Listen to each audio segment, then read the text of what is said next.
for me, it goes back to control. So there are some things that I want to check the box so that I feel a certain degree of control. And that could be, I feel safe and secure in my job or with my family. There's some big ticket items that I want to feel like, okay, I don't want to say done, but it's like I'm in a good place. Let's go back to this idea of maybe feeling inadequate or broken.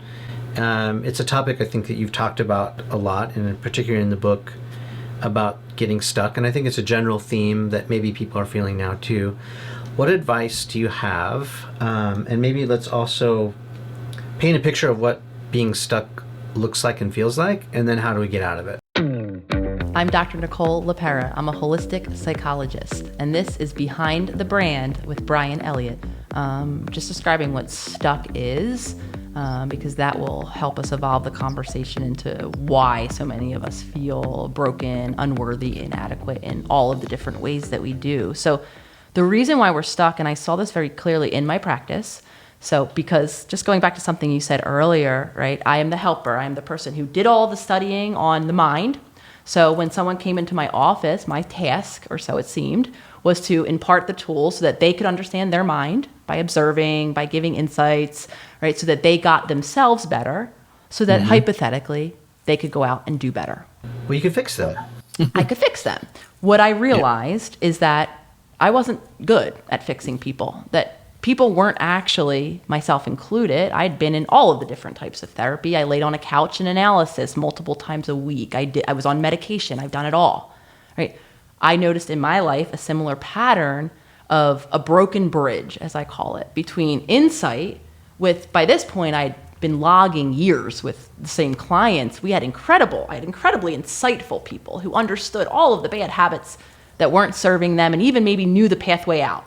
They knew that they could start doing these new things in those moments and create change. However, like I said, that broken bridge, week after week, I would have the same reports of the same symptoms, the same arguments, the same patterns, none of which we could maintain change around. So in my dark night of the soul, I really did wonder how good I was at my job. I can't create change in my life. I'm not helping them change. What am I doing here? I felt so disempowered until I realized how powerful our subconscious mind is.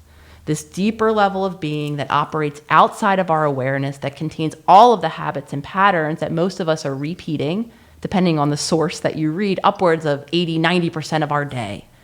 So just to use that example, those insightful conversations, all of those moments that many of us have where we can know better, and we could problem solve, and we have a new plan of action for the next time this thing happens, that is coming from a different part of our brain, our conscious mind. It's the ever-powerful space that allows us to be a creator of our future. However, when we shift into our day-to-day life, many of us are allowing that autopilot, that reactive space, the thing that always knows what comes next because it is driven by the familiar so that it can produce the same response that it thinks keeps it safe, oftentimes countering what our conscious mind wants.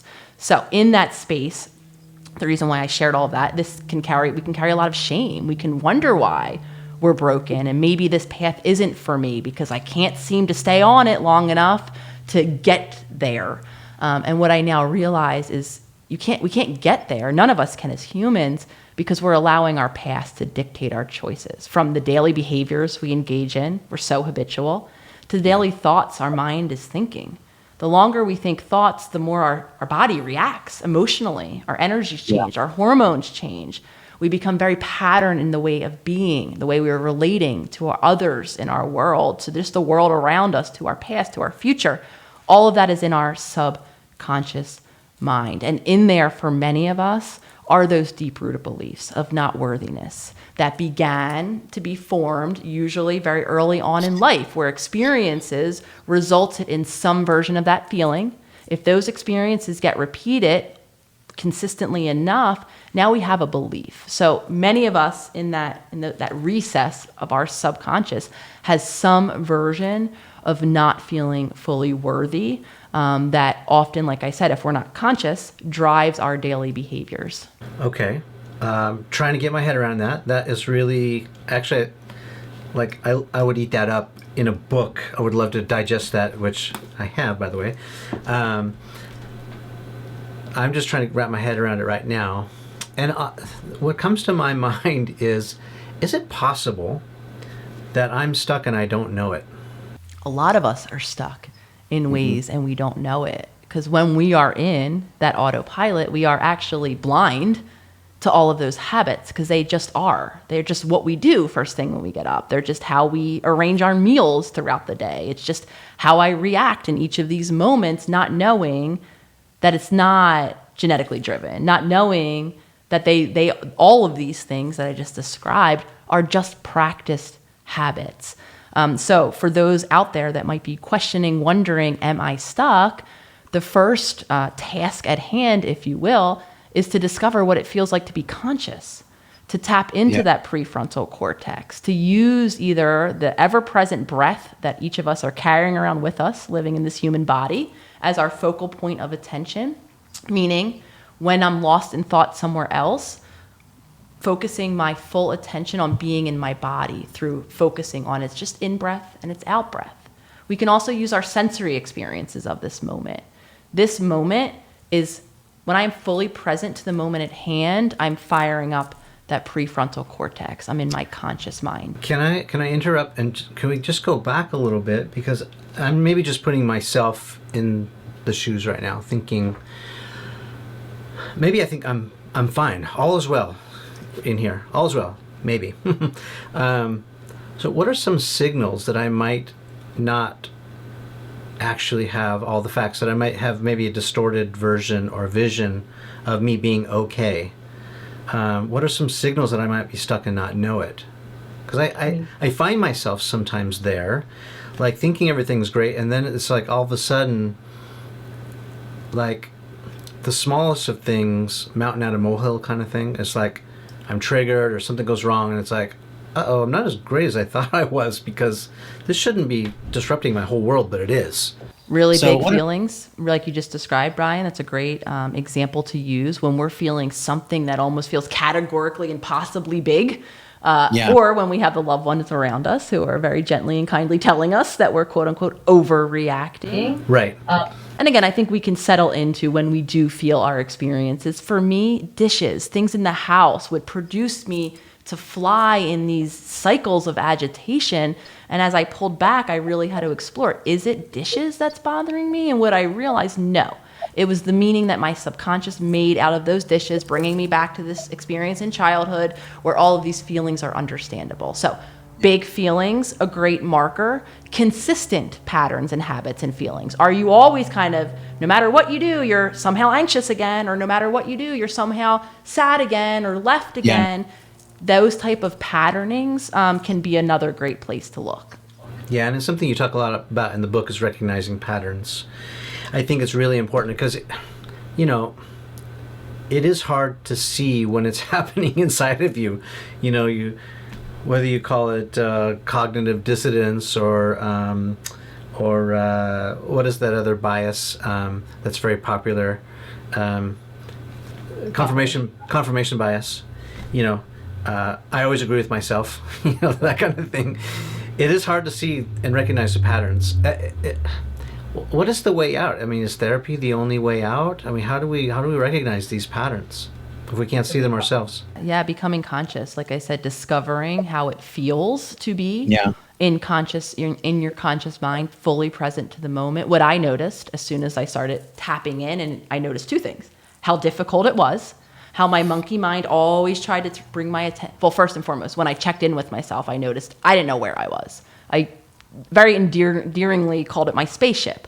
Sometimes I'd be like, oh, right, you were just, rehearsing that argument that you and your partner had this morning, or, oh, right, you're worrying about tomorrow.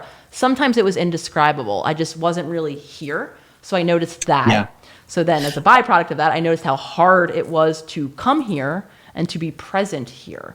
And as you begin to practice that, you begin to I think, differentiate and then see the patterns that I'm describing. I call it taking inventory. In high school, I had this job where I worked in a warehouse doing really terrible mundane work, and inventory was like one of my most hated times. But I think about those times when I don't know, it's like a circuit breaker pops or something goes wrong. And then I find myself back to that warehouse in my mind, taking inventory, like, okay, do I have all these things? Am I missing some things? Like, what do I need? You know, what needs to be reordered? What's low? And anyway, it's just a time of reflection. And so maybe we could use a specific example in my life, and you can sort of analyze, give me some tips of a reoccurring habit. It's a bad habit. So one of my triggers, one of my habits is I feel like I really blow rejection out of proportion. I'm not good with rejection. I know this. I admit it.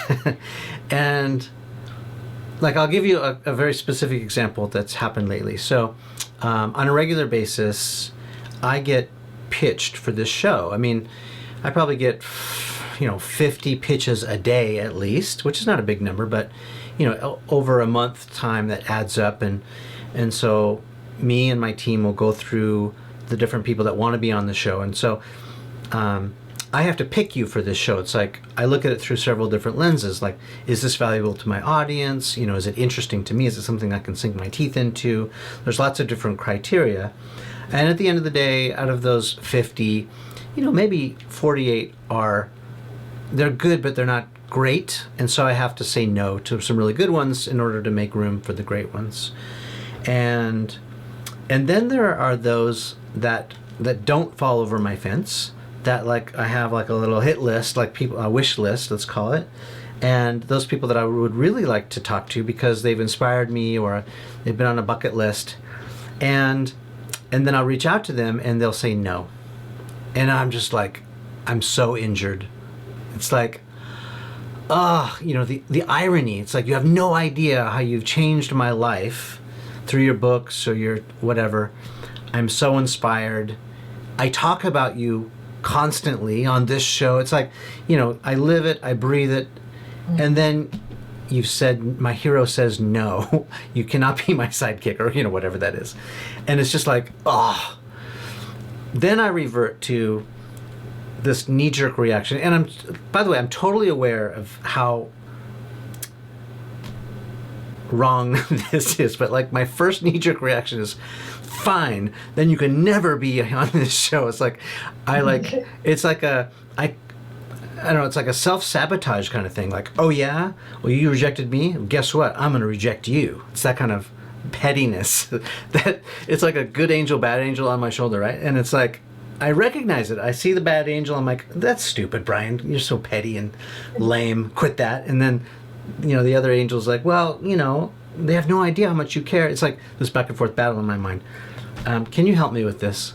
I just can't get rid of it. Well, I thank you for sharing that personal experience with me, Bryan. And the first thing I want to offer is a possible reframe for you and anyone out there listening who hears that word bad in their mind.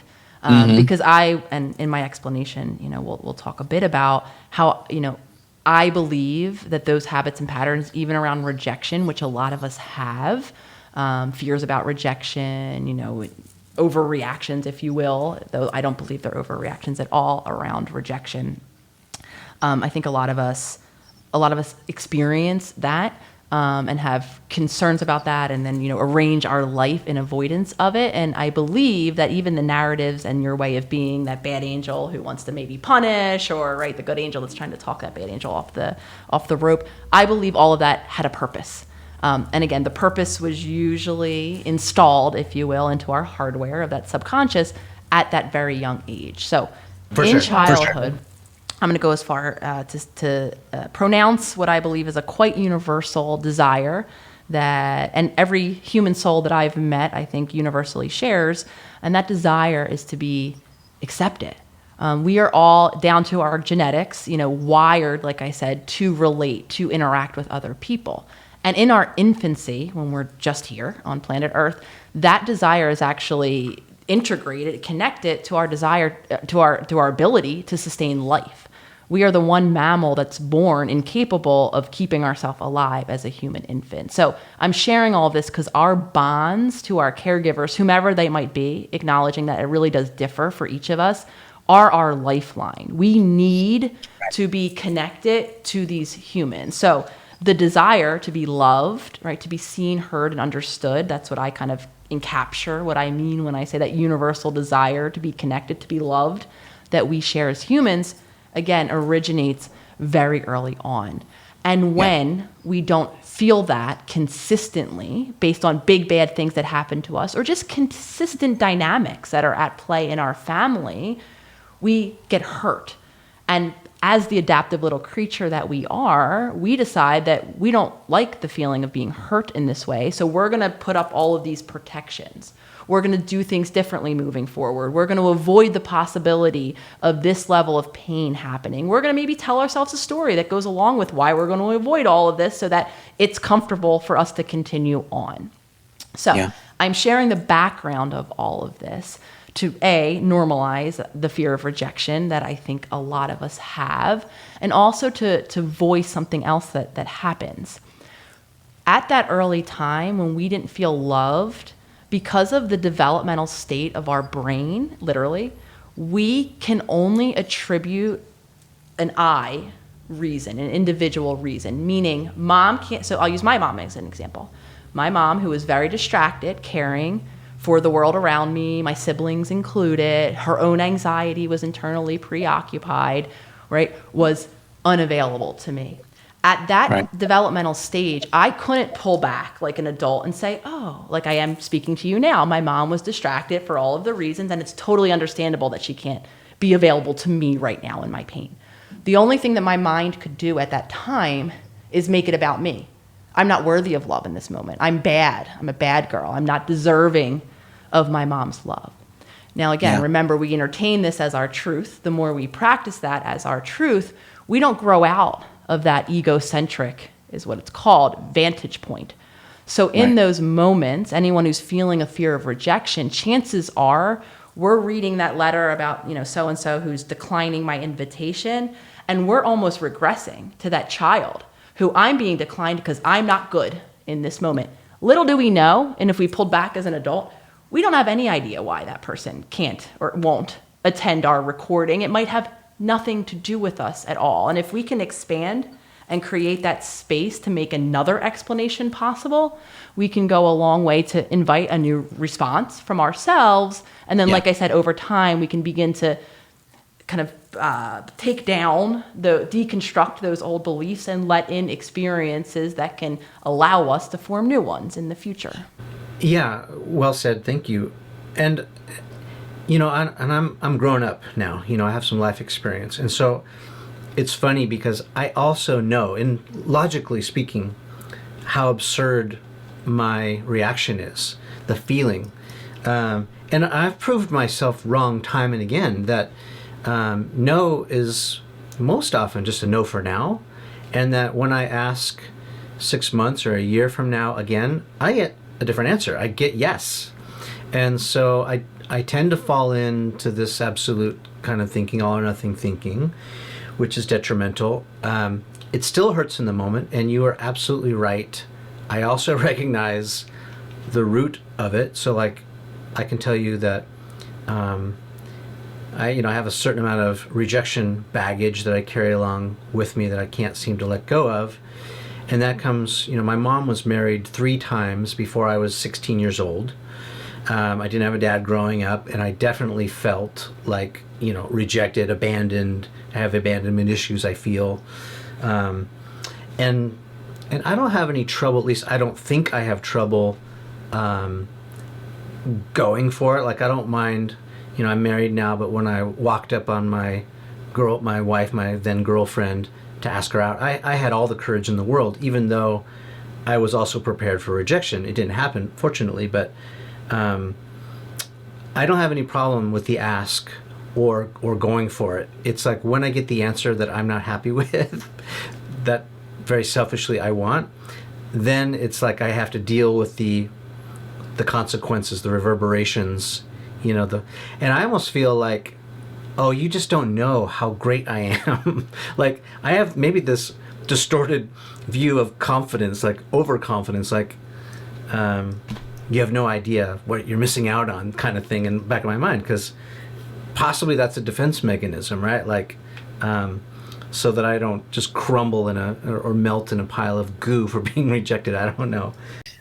It's difficult. It's difficult to feel Yeah. like once we show ourself, our full self, that someone might not be interested in whatever type of interaction, exchange, or relationship with us. I think and talk and deal a lot around with the concept of disappointment too. Even in those relationships where I might have a pre-established dynamic, if in any moment, I choose not to, or I'm unable to be available to someone else's need, for me, that's incredibly a difficult place to be. And that's the truth of, and you'll often hear me cite that as the truth of our reality here. We're not going to be, quote unquote, for everyone. We're not going to be able or choose, or not everyone's going to choose to enter into different types of relationships that we might otherwise wish they had. And that's part of learning how to navigate the complexity of our human emotional experience. Talk to me about some advice about how to let go of that habit of mine or other people. I guess another way to frame it is sometimes I hold a grudge. Although I will say, I have learned a thing or two that really going back and trying a different path or a different method, sometimes it's timing, it's a no for now. Trying to take into consideration the other person's point of view or even where they're at in their life. Maybe they're going through a crisis and I just don't know it. All those things, but still, what advice do you have to people who might be holding on to a grudge or holding on to a story that they ought to be letting go of, like me? Yeah, so those of us that are holding on to grudges, struggling, part of healing is becoming aware of the habits and patterns that continue to shape our life. And part of that, for a lot of us, does activate anger, resentment, and all of the feelings that are difficult to deal with. So for some, we can gain healing in, just like I said, now from our adult self with the maturity and the ability developmentally to do that pullback. That might be enough. It might be enough to say, so the example I gave earlier myself, now that I'm in my adult mind, I can understand why my mom was unavailable to me. While I still might be hurt or angry, now that reframe allows me to see her as a limited, wounded individual based on her own past upbringing and experiences. I don't have to take it personally. And now I can make space for a new feeling about my mom, empathy or whatever it might be. Yeah, that's what I was going to ask. Is it still okay for me to be disappointed, upset, even angry? I think the word "and" is a very understated word in our human dictionary. And I think a lot of us, or I know a lot of us, sub that word out for "but." And when we say that word "but," I'm sad, but I'm, understanding at the same time, we're negating the first thing that we said. So the more flexible, that's the language I use, that we can get in saying that word "and," we have an incredibly complicated experience here emotionally as humans. We can feel multiple ways about one thing, one event, one person. So we can feel disappointed, hurt, upset, empathetic, compassionate, and loving all at once. Yeah. I love it. Let's go through some of the glossaries. I loved some of the glossary of holistic psychology terms. And I'll just name a few and maybe you can break it down or maybe give me a little story or explanation. I loved these. How would you define, authentic love? Love, is one of these things that we could use a lot more of. It can elude us. It can cloud our judgment. How do you define authentic love? So I'll start by what I believe many of us are using as our definition for love, and then answer what authentic love is to me. So the definition that most of us humans, individuals, adults that are often in relationship, this includes friendships included and our family relationships and of course our romantic partners, the definition of love that most of us are operating within is that earliest model. However love felt, was experienced, how I had to show up to ensure, again, right, that I maintain that connectedness like we were talking about earlier, that's going to be how I define love now. That's going to be what feels familiar to me now. Chances are the dynamics in those relationships that we're using to define love, right, likely were the result of some compromises around ourselves. compromises that we made in our emotions, right? Having a family who, like mine, doesn't really acknowledge emotions. Before long, I became, and this was my moniker in my home, nothing bothers Nicole, because I didn't share anything that actually bothered me, because I was taught indirectly. None of this was, I wasn't sat down and said, we don't talk about feelings. No, it was just feelings weren't talked about. So mom and dad aren't going to sit down at a dinner table and share how they were sad that day. So probably I wasn't going to either. So again, I'm sharing that that would be a compromise then. Before I knew it, I became emotionless, and then I never really shared any aspect of my emotion in my relationship. So that felt like love to me. The exchange would be complaints around anxiety and stress. Again, that's how my family operated. That's how I felt like I was being loved. When someone showed up to listen to me, and I did a lot of what I call emotional dumping, continuing to share my issues, my problem from my perspective with no awareness of whether or not the person was available to receive me in that moment or what the impact was on them. So we are operating with definitions of love, most of us, that are remnants of those earliest dynamics. So most of us probably want to shift and change some of the ways that we're showing up in a relationship, and also to allow others to show up differently. And authentic love to me is creating the space and the safety to not only show up in full self-expression, where I can express my physical needs, my emotional needs, and my spiritual self, meaning just be who I am in any given moment. That changes, remember, and shifts as I age, as I mature, as I evolve, and also to create the space and the safety for whomever it is around me, my friend, my sister, my partner, to do the same. Yeah, I love that. And I've been hyper-focused on trying with my children, just trying to be less conditional with my love, less judgmental, trying not to put it through the screen or the filter of my own experience, just simply trying to be there, be more empathetic, without conditions, like just be there for them. So I'm glad that you mentioned that. Here's another one. How about, can you talk about boundaries? Boundaries. So boundary is another one in there. I'm giggling at boundaries because that is not a concept that I was taught or would even know what the heck a boundary was for quite some time, until I came to realize how I had none in my life, how integral they are. And now I obviously talk about it often, and I've found that a lot of humans are not clear on what a boundary is, or we're a bit confused about using boundaries and whether or not it's appropriate, okay, nice to do so. Yeah. So, and I giggle when I say that, because if I'm honest, boundaries were probably one of the most integral practices pretty generally in my healing experience. So what is a boundary? A boundary is a limit.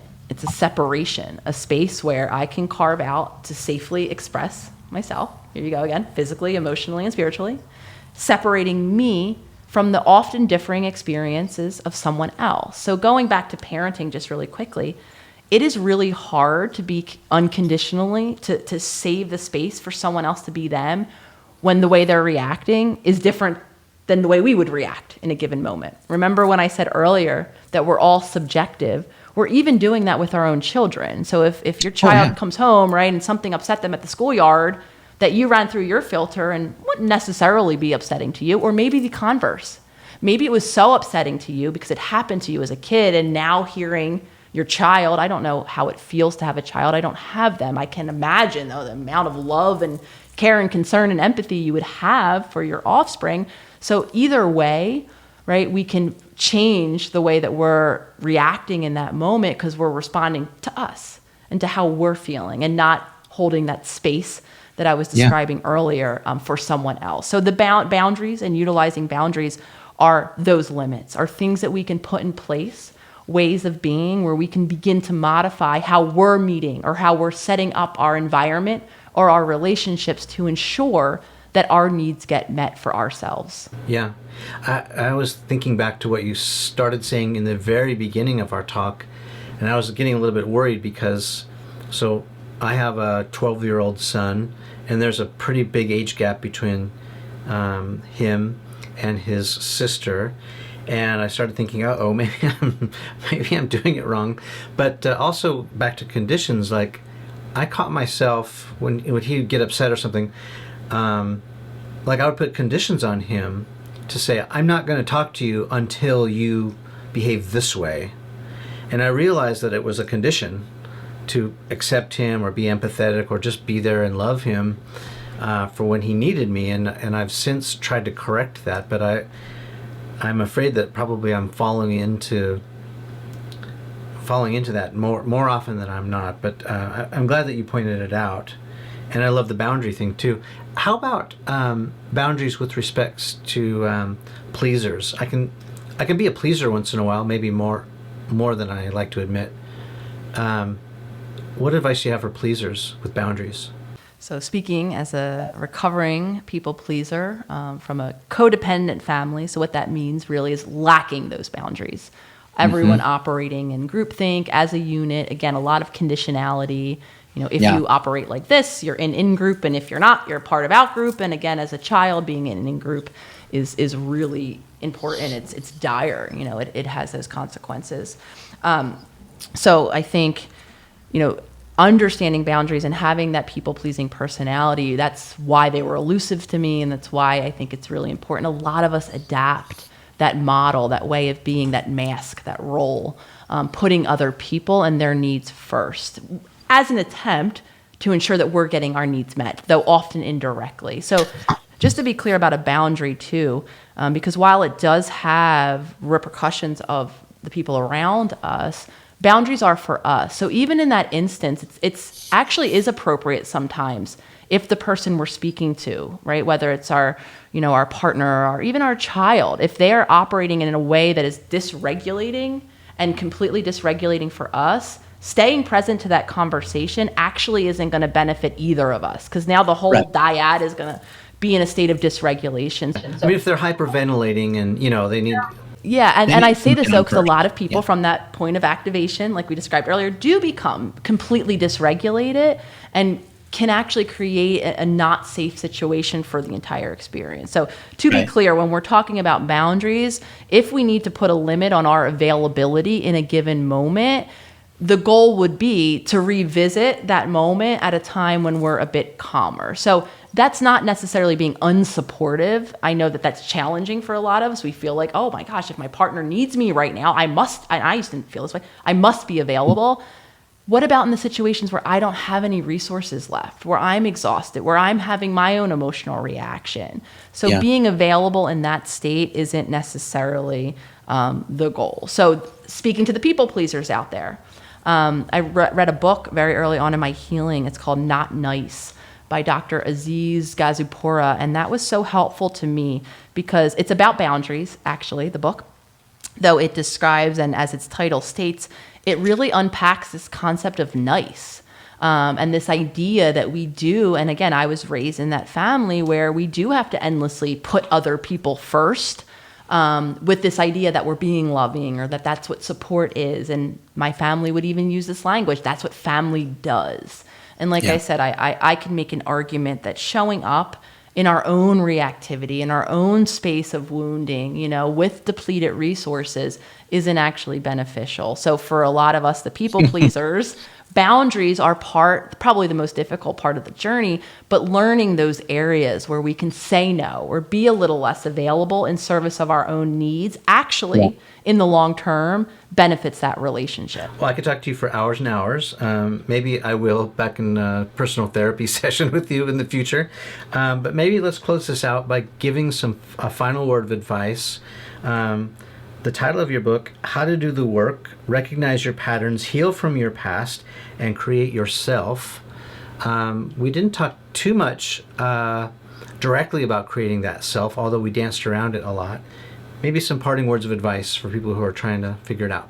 Yeah, so the parting word of advice actually on the Create Yourself piece comes from that practice of consciousness. I really can't reiterate how important it is to cultivate that space in your life, to learn how to be present, to learn how to see those habits and patterns, right? And that kind of fork in the road where those old reactions are waiting, and over time to make the space for these new choices, because it is through choice that we actually get to create our future. Otherwise, and this is what most of us are doing when we're in that stuck space, are just repeating our past and getting increasingly more frustrated, more unfulfilled, and more resentful, and are doing all of the things to try to manage and cope. So the parting word that I hope anyone takes from hearing me, meeting my work in any way, reading the book, is on that importance of consciousness. Because consciousness, in my opinion, creates choice, and choices create a new future.